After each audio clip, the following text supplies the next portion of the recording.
Hello everyone. So let us start the next gland, that is thymus. We are done with the different type of glands which are present in the brain, that is hypothalamus, pineal and pituitary gland, and the different hormones secreted by pituitary gland from adenohypophysis and neurohypophysis. Okay. Then we are done with the thyroid gland, parathyroid gland, and now we'll be starting with the thymus. Let us start with the thymus. Okay. So thymus is a lobular structure which is present in the mediastinum, between the pericardium and the sternum. So mediastinum is that cavity or space present between the two lungs. Okay, it's a space present between the two lungs. Okay, so thymus is present over there between the pericardium and the sternum. Okay, now it's a type of lymphoid tissue that is form of lymphocyte. So it's a type of lymphoid tissue. We have already seen what the lymphatic system is. Okay, so it is a part of lymphatic system forming a main lymphoid organ. Okay, now actually it's at the periphery of the thymus gland, thymocytes are present. So here you can see the structure. At the structure you can see the thymus gland will be having thymocytes present at its periphery region. Will be having thymocytes present at its periphery region. Okay, and these thymocytes are the main structures through which the will be responsible for the function. Okay, the central portion of the thymus is called as Hassel's corpuscles. So at the periphery part, it will be having the thymocytes which will be responsible for the particular functions, and these are the one which will be responsible for forming the three hormones, different type of hormones. Okay, and the central part of this thymus is basically called as Hassel's corpuscles. And this Hassel's corpuscles are phagocytic in nature. It means they will be responsible for carrying out the phagocytosis, or we can say killing up the any other cells. Okay, now these thymocytes are the one which are mainly responsible for secretion of hormones, and the three different types of hormones are produced from these thymocytes. These are the thymosin, thymin 1 and thymin 2. The three hormones that are produced from this thymus are the thymosin, thymin 1 and thymin 2. And these are the one which are responsible for differentiation and maturation of the T lymphocytes. Now we know that lymphocytes are of two types, that is B lymphocytes and the T lymphocytes. Okay, so these lymphocytes, when they are formed, they are not basically having this particular functions. So the differentiation process means the formation of the cell into a specific structure and shape in such a way that it will be responsible for carrying out a particular function. So the process by which a cell becomes specialized in carrying out a specific function is called as differentiation. So this differentiation of this lymphocyte cells will be taking place in the thymus. The differentiation and the maturation means the cells will be now getting matured, and they will get the receptors which are responsible for carrying out this phagocytic activity and this immunity activity. So this maturation is taking place at the thymus, and hence they are called as T lymphocytes. So lymphocytes are of two types, B lymphocytes and T lymphocytes, out of which the T lymphocytes are basically getting matured in the thymus, while the B lymphocytes are basically getting matured in the bone marrow. Okay, and hence the name T and B are derived.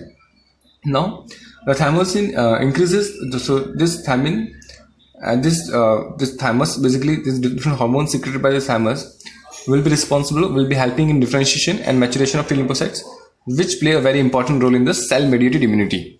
So we have got two types of immunity, that is cell mediated, in which the cells will be killing the any foreign particles getting inside the body, and the other one is the humoral mediated immunity, where the antibodies will be secreted in the plasma. Okay, so this T lymphocytes, which is associated with particularly with the cell mediated immunity, will be differentiated and getting mature at the site of thymus. Okay, at the site of thymus. Now the thymus also increases the activity of the lymphocytes, as we have seen. Okay, it helps in the cell mediated immunity. In addition to thymosin, it also promotes the production of antibodies to provide humoral immunity. So apart from thymosin, it will be also producing some antibodies as well. Which will be responsible for providing the immunity. Okay, which will be responsible for providing the humoral immunity as well. Humoral immunity is that immunity which is basically attributed to the antibodies present in the plasma against the foreign particles. It is attributed to the antibodies present in the plasma against the foreign. Now, this sometimes what may happen, that this thymus may get tumorous effect, okay, may get tumorous effect, okay, and this tumor of this thymus gland is called as thymoma. This tumor, or we can say cancerous growth of the tumor, okay, this cancerous growth of this thymus is called as thymoma, okay, thymoma. And in this condition, the defective T cells, T helper cells are formed. So what happens in the thymoma? It's a type of tumorous growth or the cancerous growth of the thymus. So in this condition, the defective T helper cells are formed, and this defective T helper cells stimulate the B lymphocytes. What will they do? This defective T lymphocytes will be stimulating the T helper cells.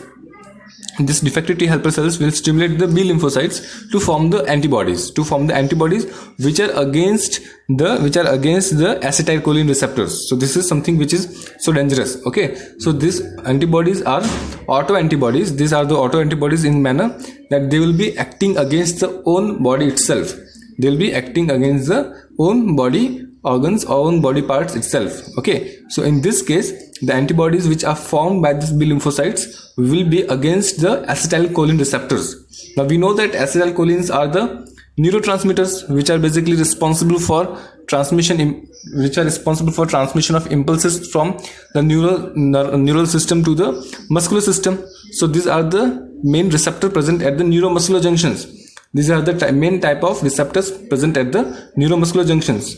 So under this cancerous condition, or under this tumorous condition called as thymoma, what is happening? This defective T helper cell will be stimulating this B lymphocytes to form the antibodies, to form the autoantibodies against these acetylcholine receptors. Again, these acetylcholine receptors, and these autoantibodies are found at neuromuscular junction. These are found at the neuromuscular junctions.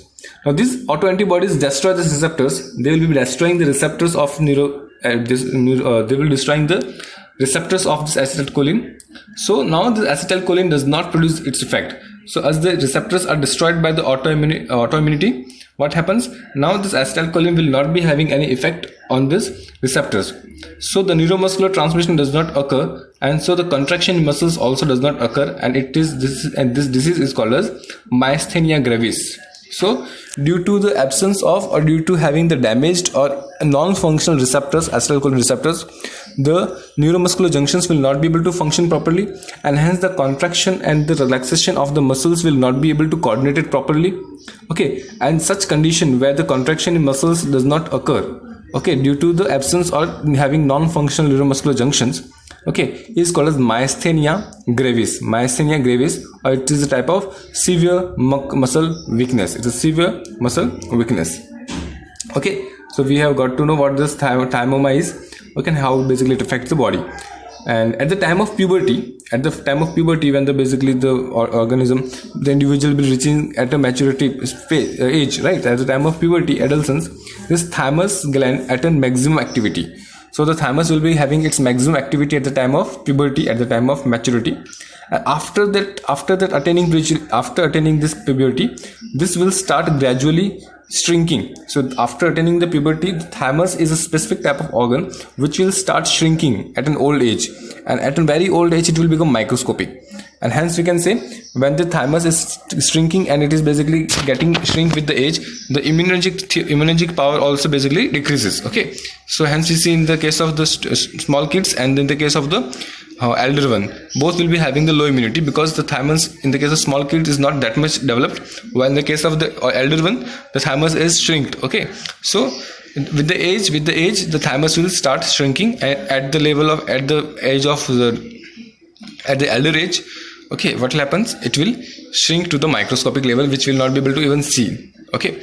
So let us revise the thymus again. The thymus is a gland which is lobular structure found in the mediastinum, present between the pericardium and the sternum, right?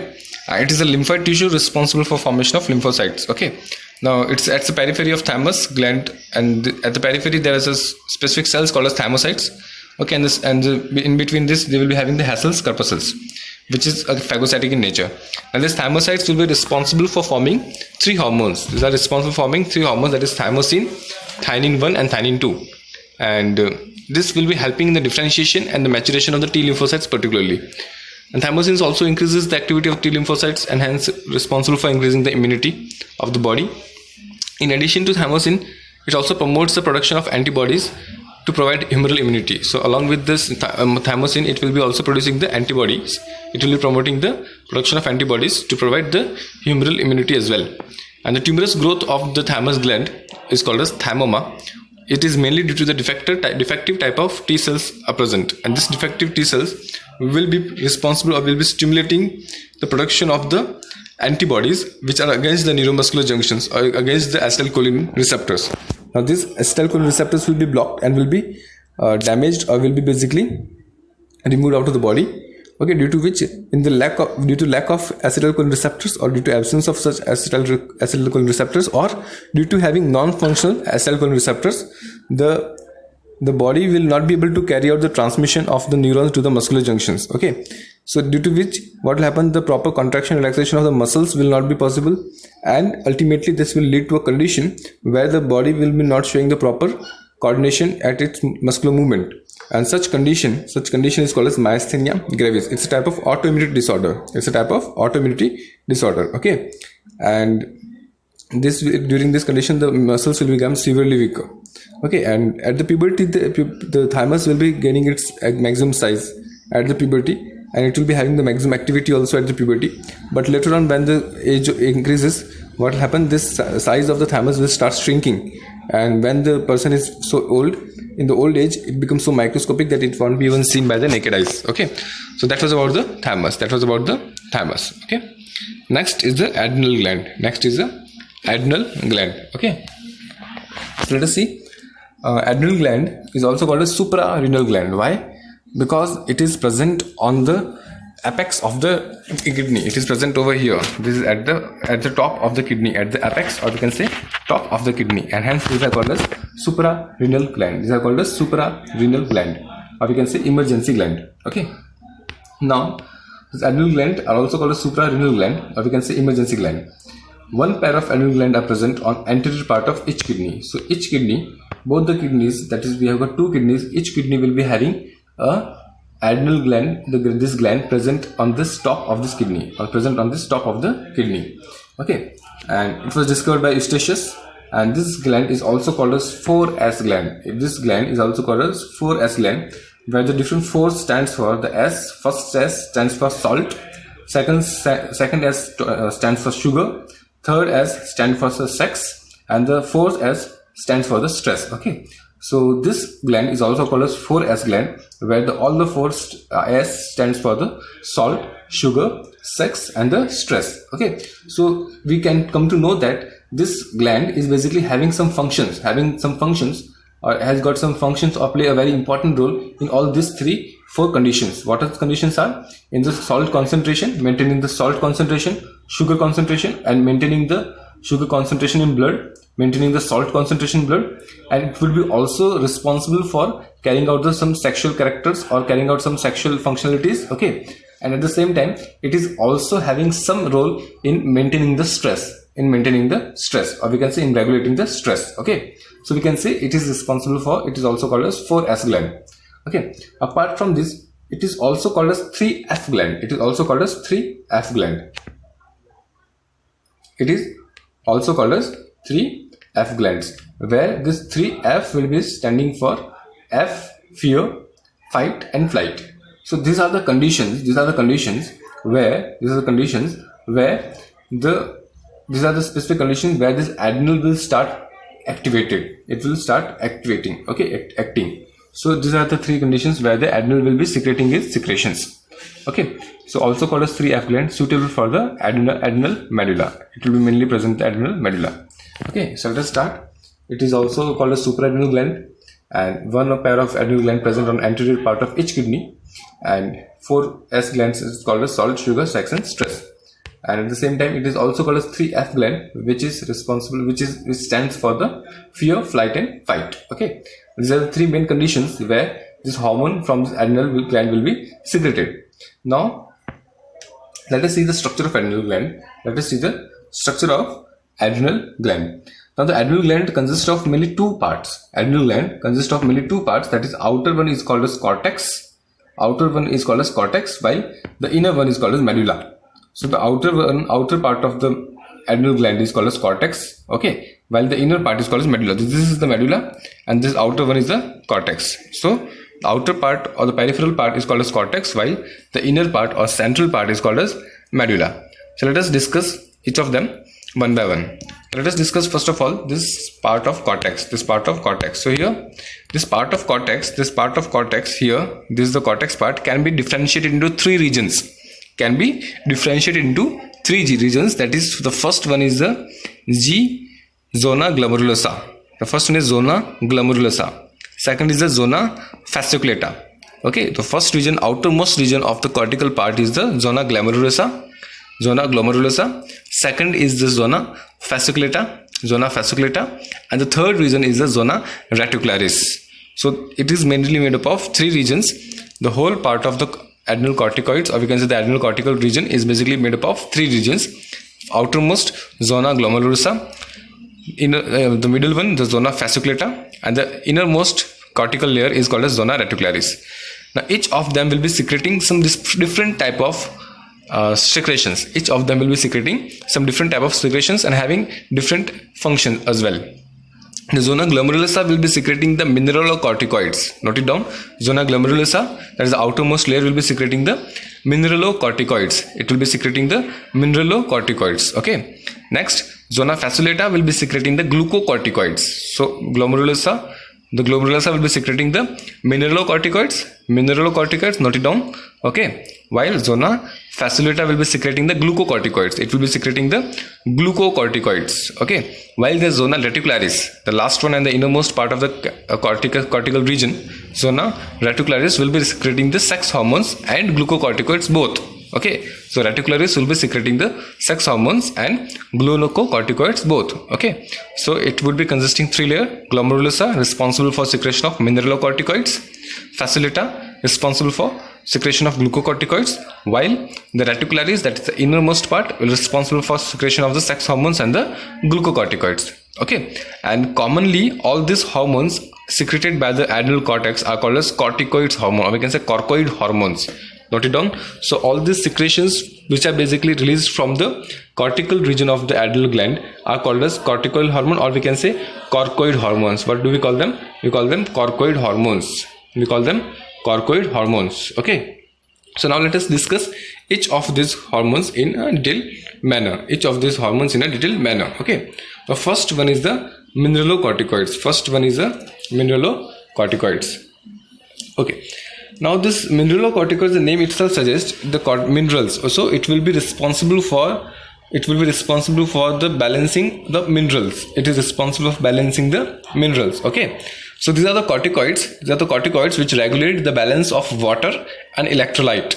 These are responsible for regulating the balance of water and electrolyte in human body, and hence called as mineralocorticoids. So what are these mineralocorticoids? These are the corticoids. It's a specific nature of hormone. It's basically a type of steroid hormones or lipid derived hormone. Okay. So this will be responsible for maintaining or regulating the balance of water and electrolyte. The different electrolyte present in the body is balanced. We can say the concentration of these electrolytes in the body and the water is balanced, okay, by this hormone and called as mineralocorticoids. Okay. The zona glomerulosa is the part of the cortex which is responsible for secreting this mineralocorticoids. Example of mineralocorticoids are aldosterone. Note it down. Example of mineralocorticoids are aldosterone. So see, the name itself suggests sterone. So sterone is basically the hormone which is derived from the steroids, and these are nothing but derived from the lipid parts. Okay. So now we can get to know that this will be having the receptors. Where does this hormone will be having receptors? Membrane bound, or it will be in the cell. So of course they will be having the intracellular receptor. Okay. So these mineralocorticoids will be secreted by the zona glomerulosa. Example, aldosterone, or we can say salt retaining hormone. Now what is the main function of aldosterone? The main function of aldosterone is to maintaining the osmoregulation in the body. Okay, we have already seen in the circulation and excretion as well. So now this the specific hormone angiotensin 2 will be stimulating the secretion of mineralocorticoids. So angiotensin 2, that's a part of the RAS. okay, will be secreting, it will be getting activated in the presence of the ANF, atrial natriuretic factor. So this angiotensin 2 will be secreted under the effect of the renin and atrial natriuretic factor system. Okay, that is the RAS. So this angiotensin stimulates the secretion of mineralocorticoids. Okay, and this will be the aldosterone is the main mineralocorticoid in the human body. So this angiotensin is responsible for secretion of mineralocorticoid, and that is the aldosterone, which is the main mineralocorticoid of the human body. Now this aldosterone will be acting on DCT. You know DCT, that's the distal convoluted tubule of the nephron. So this aldosterone will be acting on the DCT, that is the distal convoluted tubule of the nephron, and also act on the collecting duct to increase the sodium ion absorption. It will be increasing the sodium ion absorption mainly by passive absorption, that is without the expense of energy. Okay, so mineralocorticoids are the one which are regulating the water and the electrolyte concentration, mainly secreted by the glomerular region of the cortical region. Main mineralocorticoid which is present in our body is the aldosterone, and this aldosterone is basically stimulated under the effect of the angiotensin, which is a part of the RAS system, that is renin and atrial factor aldosterone system. Okay, this is a part of a system, a RAS system. Now these aldosterones will be acting on the DCT and the collecting tube of the nephron, where they will be responsible for absorbing the sodium from the outside, and hence we can say it will be responsible for maintaining the balance of the solutes, where they maintain the balance of the salts. Okay, that was about the mineralocorticoids. Now sometimes it may happen that these mineralocorticoids would be present in higher amount. Sometimes it may happen that this mineralocorticoids can be present in the excess amount. Such condition is called as Cohen syndrome. What is it called? It is called as Cohen syndrome. So Cohen syndrome is a condition where the mineralocorticoids are present in excess amount than required. So it is present in excess amount than required. It is called as Cohen syndrome because it was discovered by a scientist named as Cohen. Now what happens? Due to this increase in the mineralocorticoid, so that increase in the sodium and decrease in the potassium. Now due to the having high mineralocorticoids, what will happen? This mineralocorticoid will be responsible for reabsorption of sodium, and due to this what will happen? The sodium ions will be getting higher concentration in the blood. So due to this excess amount of mineralocorticoids, the concentration of sodium ion will increase in the blood. So due to presence of excess amount of mineralocorticoids, what happens? The concentration of sodium will increase in the blood, and the concentration of potassium will decrease. Okay, the concentration of sodium will increase, and concentration of potassium will decrease in the blood. And this condition is called as hypernatremia. So hypernatremia is basically means the increased concentration of sodium in the blood. It is the increased concentration of sodium in the blood. This will lead to the increased blood pressure. So because there will be high amount of sodium, so what will happen? The body will try to make sure the concentration should be same, concentration should be proper, so it will absorb more and more water, and hence the blood volume will be increased, and due to which the blood pressure will also increase. Okay, and this situation will also cause the edema. It will also cause the edema. It's basically the swelling of the particular parts. Okay, so it will cause the edema because what happened, due to having hyper sodium present in the cells in the blood, so the blood will be having the fluid, intracellular fluid, the fluid present outside the cells will be having higher sodium concentration. So the fluid from the cells and the tissues will be moving out due to osmosis, and this fluid which is coming out of the cell will be getting accumulated in the spaces between these cells, and hence it will be causing the inflammation, sort of swelling. It will be causing the swelling, and this swelling of filling up the fluid within this intercellular space is called as edema. Okay, so it will be responsible for the hypernatremia, edema, and increase in the blood pressure. And it will be also responsible for formation for the condition hypokalemia. Kalemia, it means the decreased concentration of potassium. So what is Cohen syndrome? Cohen syndrome is basically characterized by increased mineralocorticoid in the blood, increased concentration of mineralocorticoids, due to which the sodium absorption takes place high and potassium will be decreased. So sodium concentration increase called as hypernatremia, and potassium concentration decreases, that is called as hypokalemia. Due to this effect, what will happen? The edema will be observed, and the pressure of the blood will be increased. So blood pressure will be increased. That was about the mineralocorticoids. Next is the glucocorticoids. The next is the glucocorticoids.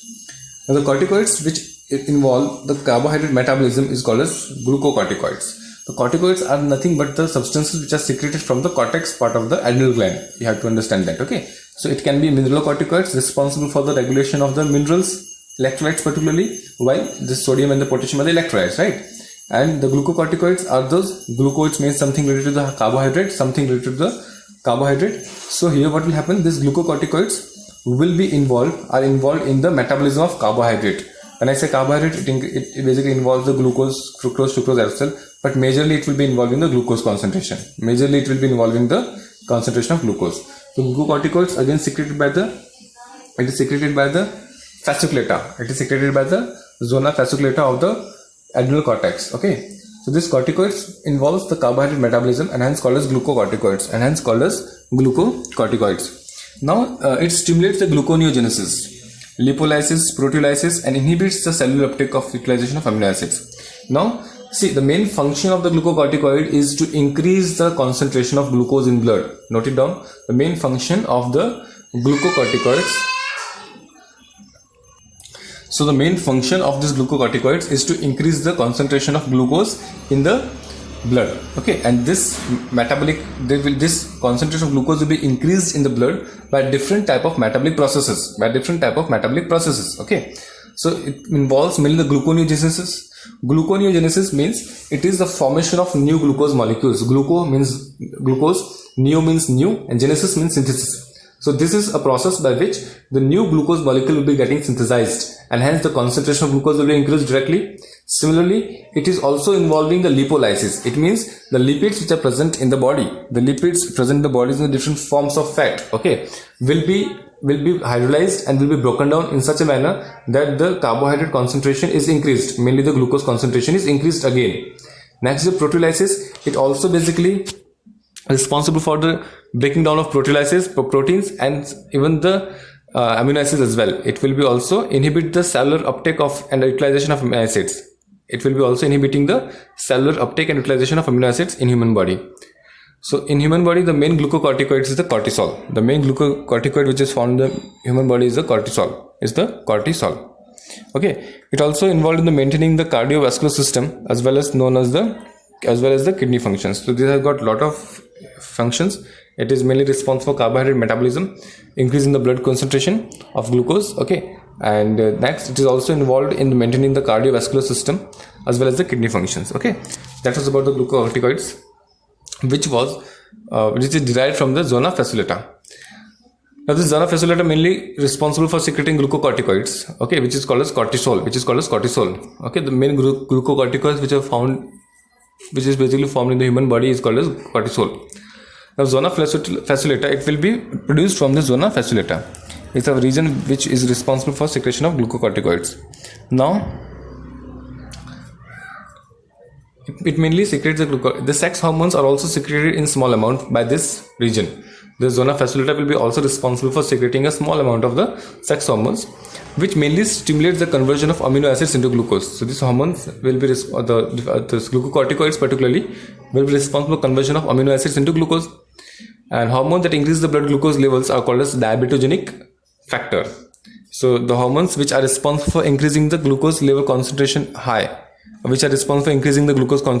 are called as hyperglycemic hormone. What we can call them? Hyperglycemic hormone, or we can call them as a diabetogenic, the one which is responsible for causing the diabetes, right? The one which is responsible for causing the diabetes.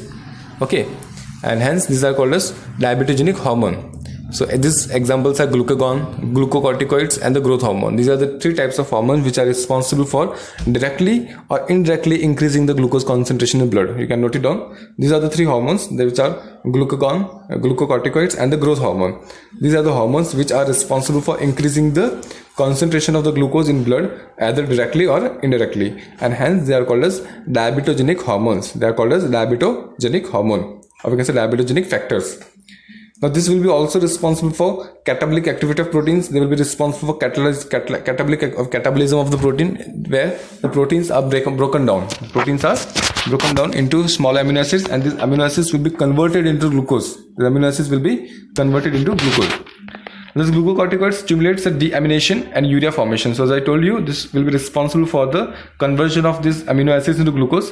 So these amino acids can be converted into carbohydrates by removing out the amino group, and hence it is called as deamination. Now these glucocorticoids, mainly the cortisol, is an anti-inflammatory agent. It is anti-inflammatory agent, or it is also called as immunosuppressant. Now it is important. So this glucocorticoids will be functioning as an anti-inflammatory agent. It means that it stops the WBC function and prevents the inflammation. So it is whenever the immunity system is working, so it will be functioning against this immunity system. This will be functioning against our immunity system, and hence it is called as anti-inflammatory agent. What we call them? Anti-inflammatory agent. Okay, so this will be decreasing, or we can say stop the WBC formation and prevents its inflammation. These glucocorticoids will be functioning as an anti-inflammatory agent, and which stops the WBC function and it prevents the inflammation as well. So it is immunosuppressants, and hence it is used for organ transplantation. So the major problem which is being faced while transplanting the organs from one person to another, the major problem which is faced while transplanting the organs from one person to another is that the organ of the donor is most of the time rejected from the receiver. The receiver which is receiving that organ is rejects the organ of the donor, because it will be considering the external organ as a foreign particle, and hence it will start the immunosuppressant response against this organ. So it becomes so important for us to suppress this immunity system of that receiver's body. So we have to suppress the immunity system of the receiver's body, and this is done by providing some drugs. Which will be suppressing this immunity system of the receiver's body, and such type of suppressant is the cortisol. So cortisol is a type of immunosuppressant which is mainly provided or administered into the receiver's body during the organ transplantation. Okay, now it also stimulates the it also responsible for the stimulating the eosinophils, that is that decrease the immunity of eosinophils. Okay, and it's also anti-allergic. Okay, so basically it's an anti-allergic in nature as well. That was about the glucocorticoids. Next is the zona reticularis. This is the innermost region. Of the adrenal cortex. This is the innermost region of the adrenal cortex, which is mainly responsible for secretion of the sex hormones. In small quantity, and it will be also secreting the glucocorticoids as well. So zona reticularis, which is the innermost part of the adrenal cortex, will be secreting mainly two hormones. The first one is the sex hormones, and the second one is the small amount of glucocorticoids. Okay, in the case of male, this reticularis will be responsible for secretion of dehydroepiandrosterone. So it will be responsible for secretion of dehydroepiandrosterone, which is called as DHEA. So in the case of male, a specific type of male sex hormone which is called as DHEA, that is dehydroepiandrosterone is secreted. While in the case of female, it secretes estradiol. In the case of females, it releases or secretes estradiol. Okay, so these are the two main hormones released from the reticularis. That is, in the case of male, it is dehydroepiandrosterone, DHEA, while in the case of female, it is estradiol. Okay, now they both will be playing a very important role in the growth of the axial hair. The hormones will be responsible for the growth of the axial hair, pubic hair, and the facial hair during the puberty. So whenever the person is achieving the puberty, different type of secondary sexual characters are being observed in the persons, right? And these characters are basically mainly attributed to these hormones which are present in the male and female bodies. Okay, so they will be these characteristics would be like having a growth of the axial hair, pubic hair, and the facial hair during the puberty. Okay, that was about the zona reticularis and the hormones secreted by it. Sometimes it may be causing excess of this hormones. Sometimes some excess of this sex hormones will be released, and such type of condition will be responsible for developing disorders. Such type of conditions will be responsible for developing some specific disorders, or we can say syndromes. So the first one is the Cushing syndrome. The first one is the Cushing syndrome. So this Cushing syndrome is mainly due to the increase in the glucocorticoids. The Cushing syndrome is a syndrome or is a disorder which is mainly possible or is mainly found or mainly present due to the increased amount of glucocorticoids. The main symptoms of this syndrome are the increase in the blood pressure, formation of irregular bones, increase in the blood pressure, weight loss due to protein catabolism. So the protein will be continuously being catabolized, it will not be synthesized properly. Okay, so it will be losing this blood weight as well. And even the face of the persons who are suffering from this disease will be moon face due to the deposition of the fluid, within this intracellular space, or we can say edema, due to the edema. And we'll be having buffalo hump. That is the fat pad deposition on the neck and the thorax. So there will be a deposition of the fat on the neck region and the thorax region, due to which it will be looking like a buffalo hump. Okay, these are the main symptoms of the Cushing syndrome. And second type of disease is the adrenal viralism. So it is mainly found in the females. Okay, so this in the case of females particularly, the presence of this DHEA. So estradiol will be lesser than the DHEA. The estradiol, which is the female hormone, will be less compared to the male hormone, that is DHEA. So under such condition, what will happen? The feminizing character decreases. The person will be basically, although she will be female, but it will not be showing the feminizing character much more. Okay, so the feminizing character decreases and excess hair growth occurs, and the male characters will be found in the females as well. The male character will be found in the female. It's called as hirsutism. Okay, so this is about the syndromes or the diseases which are caused due to the excess amount of glucocorticoids. Okay, that was about the disease or disorders caused due to the excess amount of glucocorticoids. Next is the effect of deficiency of adenocorticoids. A low level of adenocorticoids causes increased secretion of ACTH. So when the adenocorticoids are low, it will be responsible for secretion of ACTH, that is adrenocorticoid trophic hormone. So this it is secreted from the pituitary gland. So this ACTH is basically secreted from the pituitary gland, and it will be having target organ on the adrenal region. Okay, so this ACTH will be, when is low in concentration, it will increase the ACTH. When excessive secretion of ACTH occurs, then MSH also secrete in high quality. So when the high amount of ACTH is present, along with that the MSH, that is melanocyte stimulating hormone, will also be secreted in high quantity, which stimulates the melanin pigment synthesis, that causes the frog skin, or we can say blackish brown skin. So when the secretion of ACTH occurs, or we can say when the low level of adenocorticoids are present, that will lead to the secretion of high ACTH, so that it can be regulated. Okay, but when ACTH is present high, along with that the melanocytes will be also getting stimulated with the help of MSH, and due to which what happens, the pigmentation of the skin will be more, and this will cause the blackish brown skin, which is called as frog skin. That is the main effect of the deficiency of the adenocorticoids. The main effect of the deficiency of the adenocorticoids, and this disease is called as Addison's disease. So we have done the diseases, mainly the Addison disease, Cushing syndrome, and the adrenal virilism. Okay, and next is so we are done with the adrenal cortical region. Adrenal cortex region, the hormones, their structures and their functions and their symptoms and the diseases, right? Now let us start with the second part of the adrenal gland, the inner part of the adrenal gland, called as adrenal medulla. The inner region of the adrenal gland is called as adrenal medulla. Okay, the adrenal medulla consists of the chromaffin cells. They will be consisting of a specific type of cells called as chromaffin cells. These are the ones which secretes the noradrenaline. Okay, or we can say norepinephrine and adrenaline.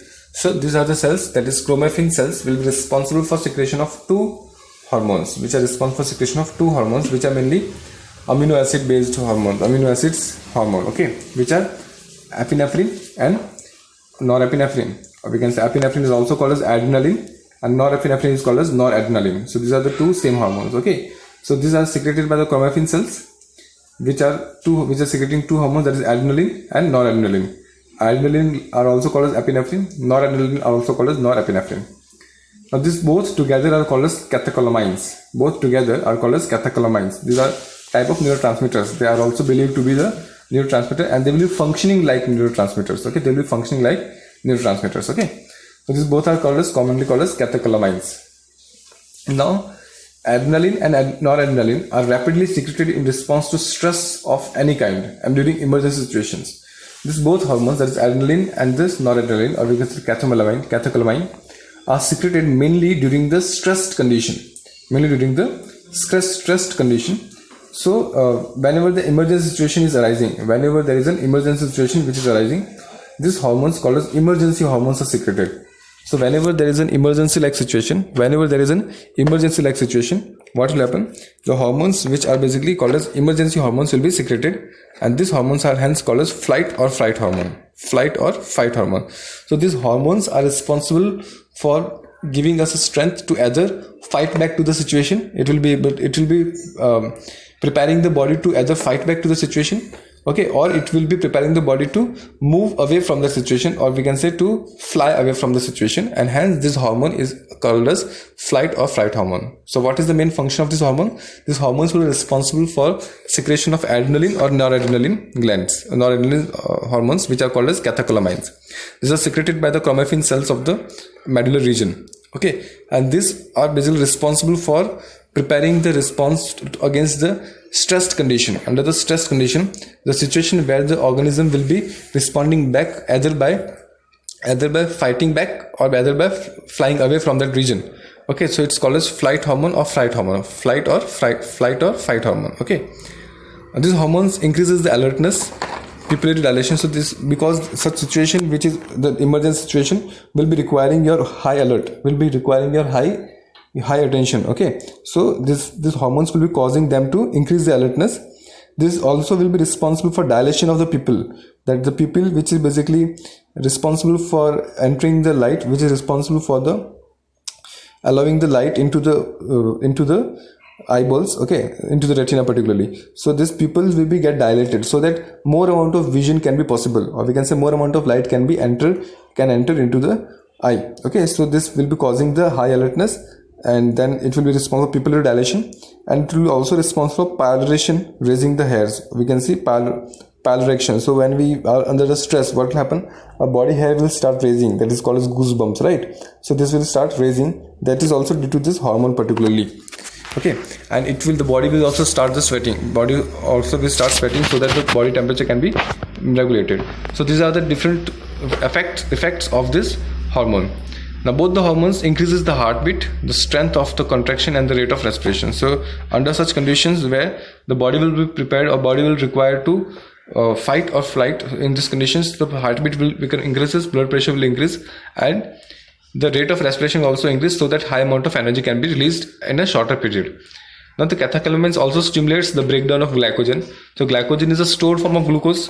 So whenever this is emergency situation required, so glucose will be required so that the energy can be produced instantly. So under that condition, the glycogen will be broken down. So it will stimulate the breaking down of the glycogen, resulting in increased concentration of glucose, resulting in the increased concentration of the glucose in blood. In addition, they also stimulate the breakdown of lipids and proteins. So they will be also catabolytic hormones, and we can say they are also diabetogenic hormone. They are also diabetogenic hormone responsible for increasing the concentration of the blood glucose level. Okay, so these are called as flight hormone, which are basically secreted during the emergency situation, mainly secreted by the chromaffin cells of the medullary region of adrena. So this will be secreted under this emergency situation, responsible for preparing the body for such situation, either to fight back or to fly away from that particular situation. Okay, it can be caused due to it can carry out the increasing the alertness, pupillary dilation, and pallidation, and the sweating, etc. And it also causes the breakdown of the carbohydrates, lipids, and proteins, so that ultimately increase in the glucose concentration. Okay, and hence it is called as diabetogenic hormone. Now excess of these hormones will be called as pheochromocytoma. This is a condition where the cortical region or the medullary region, mainly the medullary region, will be getting tumorized, will be showing the cancerous growth. So the tumor of the adrenal medulla causes the hypersecretion of this medullary hormones. So whenever the cancerous growth of, or we can say tumorous growth of this medullary region will occur, that will cause the hypersecretion of the medullary hormone. That will cause the hypersecretion of the medullary hormone, due to which the BP, that is blood pressure, will be increased, and the heart rate will be high, respiration will be high. Okay, the person will be sweating continuously. So these are the main symptoms of this particular condition, that is pheochromocytoma. That was about the glands, adrenal gland, and it basically had two parts, that is the adrenal cortex and the adrenal medulla. So this is what we have seen about the adrenal glands. Okay, so in the next lecture we'll be starting the pancreas, and then we'll be discussing the structure of pancreas, the different cells involved, and the different hormones and the enzymes involved in the pancreas. And then we will see the placenta and testes, ovaries, and then the skin and the kidney, and the role of heart in the endocrinology. That's all for time being. In the next lecture, we will start with the new topic. Thank you. Have a nice day. Bye bye.